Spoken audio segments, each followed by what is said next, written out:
മൂവാറ്റുപുഴയുടെ സ്വന്തം ട്രാവൽ ഏജൻസിയായ MA holidays കഴിഞ്ഞ 48 വർഷമായി യാത്രക്കാരുടെ സേവനങ്ങളുമായി നിങ്ങളോടൊപ്പം പ്രവർത്തിക്കുന്നു. കോതമംഗലം താലൂക്കിലെ പോത്താനിക്കാട് പ്രവർത്തിക്കുന്ന Bethany Shalom Bhavan pain and palliative care യൂണിറ്റിന്റെ 18ാമത് വാർഷികാഘോഷവും കുടുംബസംഗമവും സംഘടിപ്പിച്ചു. പ്രമുഖ കോമഡി മിമിക്രി താരം പ്രശാന്ത് പുന്നപ്ര കുടുംബസംഗമത്തിൽ മുഖ്യാതിഥിയായി പങ്കെടുത്തു.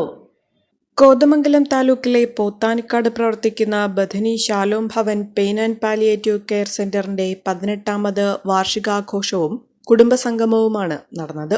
ബഥനി സന്യാസിനി സമൂഹത്തിന്റെ ശക്തി സ്രോതസ്സുകളിലൊന്നായ ബഥനി ശാലോം ഭവൻ ക്യാൻസർ രോഗികളെയും ചലനശേഷി നഷ്ടപ്പെട്ടവരെയും മറ്റ് വാർദ്ധക്യ സഹജമായ രോഗങ്ങളാൽ വലയുന്നവരെയും താമസിപ്പിച്ച് പരിചരിച്ചു വരുന്ന സ്ഥാപനമാണ്.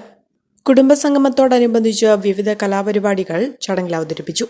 വിശിഷ്ടാതിഥികളായി പ്രമുഖ കോമഡി മിമിക്രി താരവും അതുല്യ പ്രതിഭയുമായ പ്രശാന്ത് പുന്നപ്ര, പോത്താനിക്കാട് പഞ്ചായത്ത് പ്രസിഡന്റ് ജോസ് മേലേത്, കോട്ടയം നവജീവൻ ട്രസ്റ്റിന്റെ സ്ഥാപകൻ PU തോമസ്, ബഥനി മൂവാറ്റുപുഴ പ്രൊവിൻസിന്റെ provincial superior mother Josna SIC, block panchayat അംഗം Sally Ibe, Shalom administrator sister C Sheba, Joseph കുറ്റപ്പള്ളിയിൽ, doctor Ravindranath Kamath, father Jose Kuttissery, sister C Vimala തുടങ്ങിയവർ പങ്കെടുത്തു. കുറഞ്ഞ ചെലവിൽ അത്യാധുനിക ആരോഗ്യ പരിരക്ഷ MCS ഹോസ്പിറ്റൽ മൂവാറ്റുപുഴ.